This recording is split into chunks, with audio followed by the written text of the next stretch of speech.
Hello दोस्तों, कैसे हो आप सभी। स्वागत है आपका ई शिक्षा एकेडमी के इस ऑनलाइन प्लेटफॉर्म पर। तो आज हम करने वाले हैं दोस्तों यहाँ पर general knowledge plus static GK के कुछ क्वेश्चंस जो कि प्रीवियस ईयर में आपके पूछे गए हैं।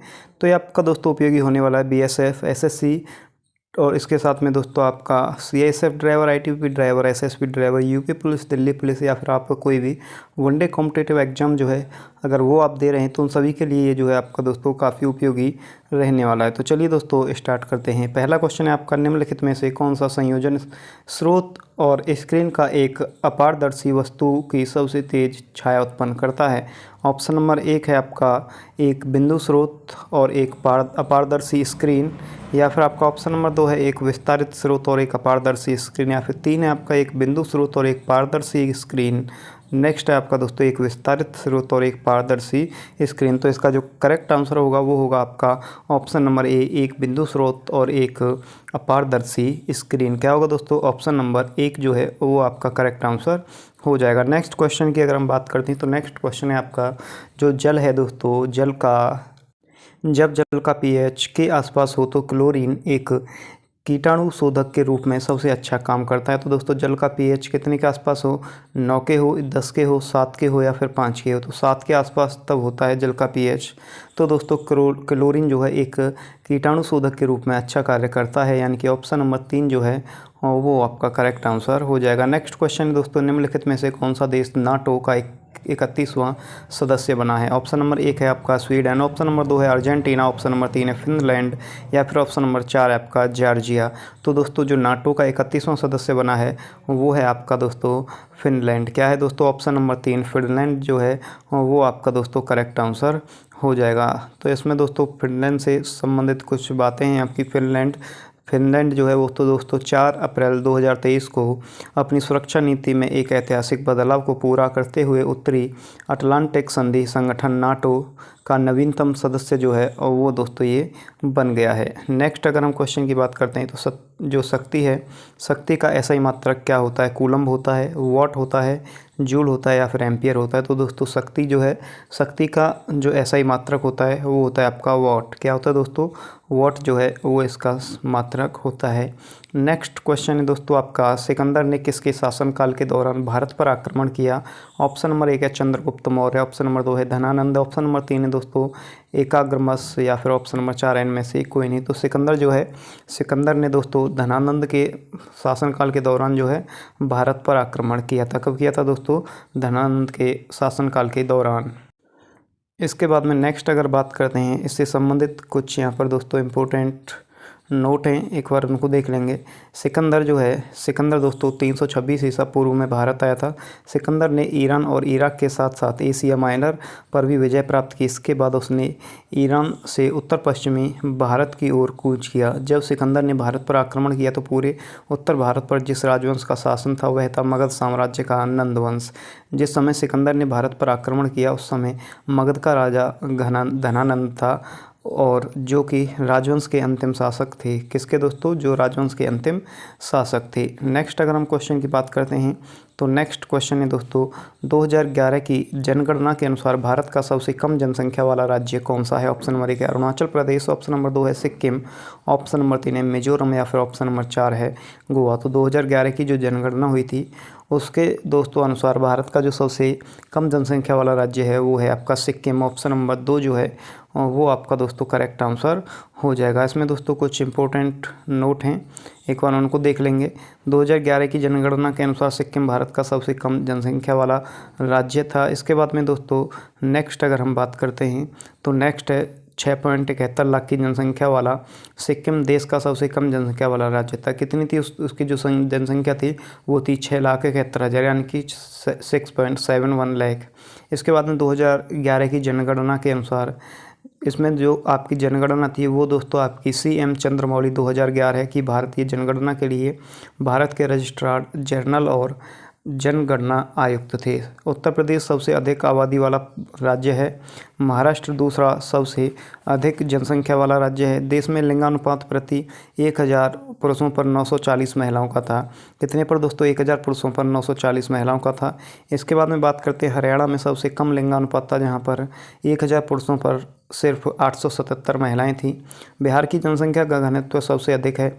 2011 की जनगणना के अनुसार भारत में कुल साक्षरता दर दोस्तों आपकी 74% है। 63.82% साक्षरता के साथ बिहार भारत का सबसे कम साक्षर राज्य है।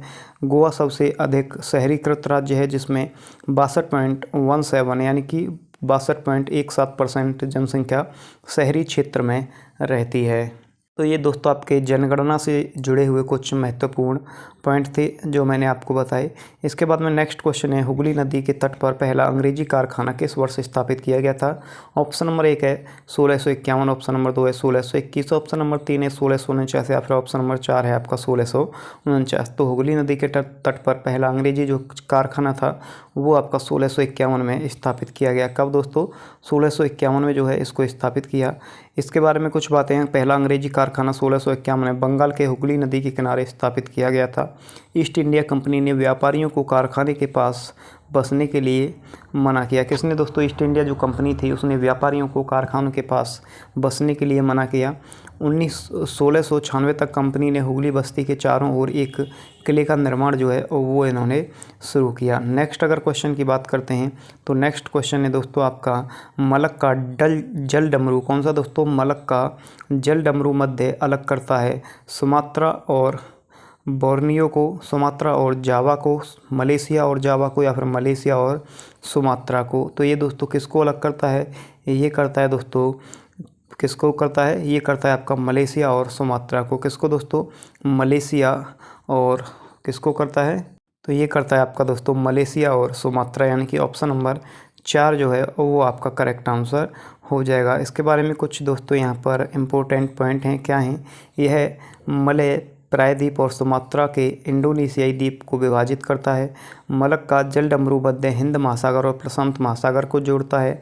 यह हिंद महासागर और प्रशांत महासागर के बीच में शिपिंग चैनल है। कौन सा चैनल है दोस्तों? शिपिंग चैनल है। यह भारत और चीन के बीच एक महत्वपूर्ण समुद्री व्यापार का मार्ग भी है। नेक्स्ट अगर बात करते हैं दोस्तों पानीपत के प्रथम युद्ध में किसकी हार हुई थी? तो जो पानीपत का प्रथम युद्ध हुआ था उसमें किसकी हार हुई थी? बाबर की हुई थी, या फिर आपका दोस्तों इब्राहिम लोदी की हुई थी, या फिर आपका हुमायूं की हुई थी, या फिर बहलोल लोदी की हुई थी। दोस्तों जो पानीपत का प्रथम युद्ध था उसमें आपका जो इब्राहिम लोदी है उसकी हार हुई थी। किसकी दोस्तों? इब्राहिम लोदी की हार हुई थी। इसमें दोस्तों आपका पानीपत के जो युद्ध हैं उनसे संबंधित कुछ जानकारी है। इब्राहिम लोदी की अगर बात करते हैं तो वह दिल्ली सल्तनत के अंतिम शासक थे। कौन से दोस्तों? दिल्ली सल्तनत के अंतिम सुल्तान कौन थे? इब्राहिम लोदी। वह अपने पिता सिकंदर लोदी की मृत्यु के बाद 1517 में सुल्तान बने।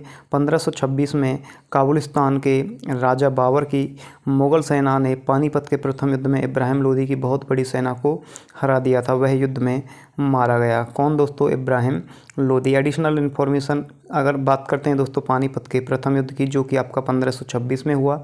पानीपत का प्रथम युद्ध जो है वो दोस्तों आप लोगों का बाबर और किसके बीच में हुआ? वो हुआ बाबर और लोदी साम्राज्य के महिलावर ताकतों के बीच लड़ा गया, जो 21 अप्रैल 1526 को उत्तर भारत में हुआ था। इस युद्ध में बाबर ने इब्राहिम लोदी को पराजित किया। इसने मुग़ल साम्राज्य की शुरुआत को चिन्हित किया। यह बारूद के क्या दोस्तों? यह दोस्तों बारूद की आग्नेयास्त्रों और मैदानी तोपों से जुड़ी हुई सबसे शुरुआती लड़ाइयों में से एक थी।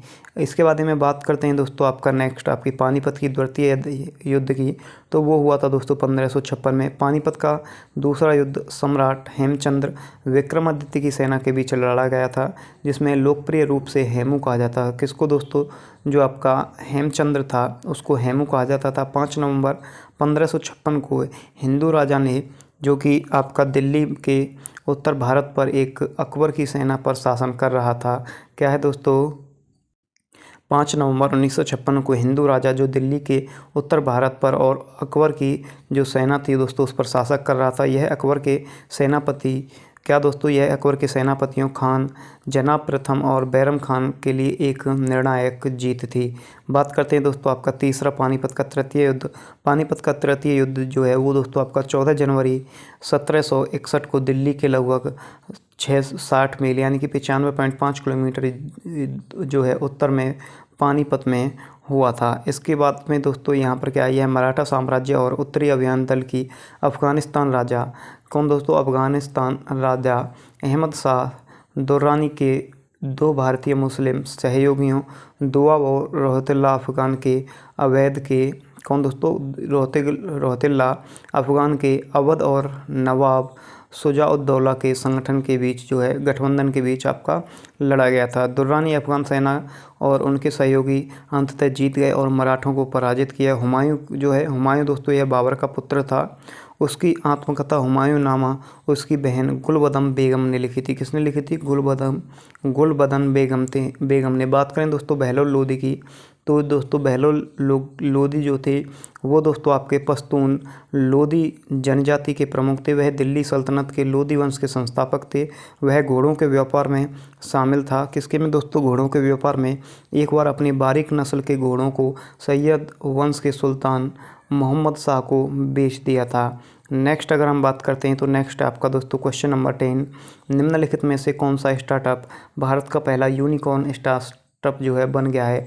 इनमोवी, पेटीएम, ओयो रूम्स या फिर इनमें से कोई नहीं। तो दोस्तों जो इनमोवी है वो स्टार्टअप जो है भारत का पहला यूनिकॉर्न बन गया है। नेक्स्ट अगर हम बात करते हैं नेक्स्ट है दोस्तों आपका क्वेश्चन नंबर 11 है, भारत के ग्रामीण विकास और पंचायती राज मंत्री जो है वो वर्तमान में कौन है? श्री गिरिराज सिंह हैं या फिर श्री प्रहलाद जोशी या फिर श्री राजकुमार सिंह या फिर अनुराग ठाकुर। तो दोस्तों जो ग्रामीण विकास और पंचायती राज के दोस्तों जो वर्तमान में मंत्री हैं वो हैं गिरिराज सिंह। कौन है दोस्तों? Option number A Giriraj Singh. Next अगर हम क्वेश्चन की बात करते हैं तो नेक्स्ट क्वेश्चन है, विश्व आर्द्र भूमि दिवस निम्नलिखित में से किस दिन मनाया जाता है? 2 फरवरी या फिर आपका दोस्तों 2 मार्च, 2 अप्रैल या फिर 2 जनवरी। तो दोस्तों जो विश्व आर्द्र भूमि दिवस है वो आपका 2 फरवरी को मनाया जाता है। कब मनाया जाता है? 2 फरवरी को। नेक्स्ट अगर हम बात करते हैं तो नेक्स्ट क्वेश्चन है दोस्तों आपका क्वेश्चन नंबर कौन सा है? क्वेश्चन नंबर 13 है, 2022 में नोबेल शांति पुरस्कार जीतने वाले एलिस बालियात्स्की को 10 साल जेल की सज़ा सुनाई गई। वह किस देश से संबंधित हैं? ऑप्शन नंबर 1 है रूस, ऑप्शन नंबर 1 है आपका क्रोएशिया, ऑप्शन नंबर 3 है मिस्र या फिर ऑप्शन नंबर 4 है बेलारूस। तो किस देश से संबंधित हैं? वो हैं आपके दोस्तों बेलारूस से संबंधित हैं, यानी कि ऑप्शन नंबर 4 जो है वो आप लोगों का करेक्ट आंसर हो जाएगा। नेक्स्ट दोस्तों, न्यायिक समीक्षा का प्रावधान किस देश की देन है? न्यायिक समीक्षा का प्रावधान किस देश के संविधान की देन है? ऑप्शन नंबर 1 है दोस्तों आपका ऑस्ट्रेलिया, ऑप्शन नंबर 2 है संयुक्त राज्य अमेरिका, ऑप्शन नंबर 3 है आपका न्यूजीलैंड या फिर ऑप्शन नंबर 4 है यूनाइटेड किंगडम। तो दोस्तों न्यायिक समीक्षा का जो प्रावधान है वो संयुक्त राज्य अमेरिका के संविधान की देन है, यानी कि ऑप्शन नंबर 2 जो है वो करेक्ट आंसर हो जाएगा। मोह बुरी आत्माओं को भगाने का त्यौहार जो है किस राज्य द्वारा मनाया जाता है? छत्तीसगढ़, राजस्थान, केरल या फिर अरुणाचल प्रदेश। तो इसका जो करेक्ट आंसर होगा वो होगा option number 4 Arunachal Pradesh. Next question की बात करते हैं, रणजी ट्रॉफी निम्नलिखित में से किस खेल से संबंधित है? ऑप्शन नंबर 1 है क्रिकेट, ऑप्शन नंबर 2 है फुटबॉल, ऑप्शन नंबर 3 है कबड्डी या फिर ऑप्शन नंबर 4 है आपका टेनिस। बात करते हैं दोस्तों रणजी ट्रॉफी की, तो रणजी ट्रॉफी जो है वो आपका कबड्डी से संबंधित है, यानी कि ऑप्शन नंबर 3 जो है वो करेक्ट आंसर हो जाएगा। नेक्स्ट क्वेश्चन है दोस्तों आपका, रेगुलर मिट्टी किस खेती के लिए सबसे उपयुक्त है? ऑप्शन नंबर 1 है मूंगफली, ऑप्शन नंबर 2 है कपास, ऑप्शन नंबर 3 है तंबाकू, ऑप्शन नंबर 4 है आपका गन्ना। तो जो रेगुलर मिट्टी जो है वो आपका दोस्तों कपास की खेती के लिए अति उत्तम है। नेक्स्ट क्वेश्चन की बात करते हैं, तो नेक्स्ट क्वेश्चन है दोस्तों आपका क्वेश्चन नंबर 18 है। क्वेश्चन नंबर 18 क्या है दोस्तों? क्वेश्चन नंबर 18 है आपका कि शास्त्रीय नामक कौन सा दोस्तों? शास्त्रीय नामक शास्त्रीय नृत्य भारत के किस क्षेत्र में किया जाता है? उत्तर पश्चिम में या फिर दक्षिण पश्चिम में या फिर उत्तर पूर्व में या फिर दक्षिण पूर्व में? तो दोस्तों जो शास्त्रीय नामक शास्त्रीय नृत्य है वो आपका दोस्तों उत्तर पूर्व में किया जाता है, यानी कि ऑप्शन नंबर 3 जो है वो आपका करेक्ट आंसर हो जाएगा। नेक्स्ट क्वेश्चन है, निम्नलिखित नगरों में से कौन सा एक नदी के तट पर स्थित नहीं है?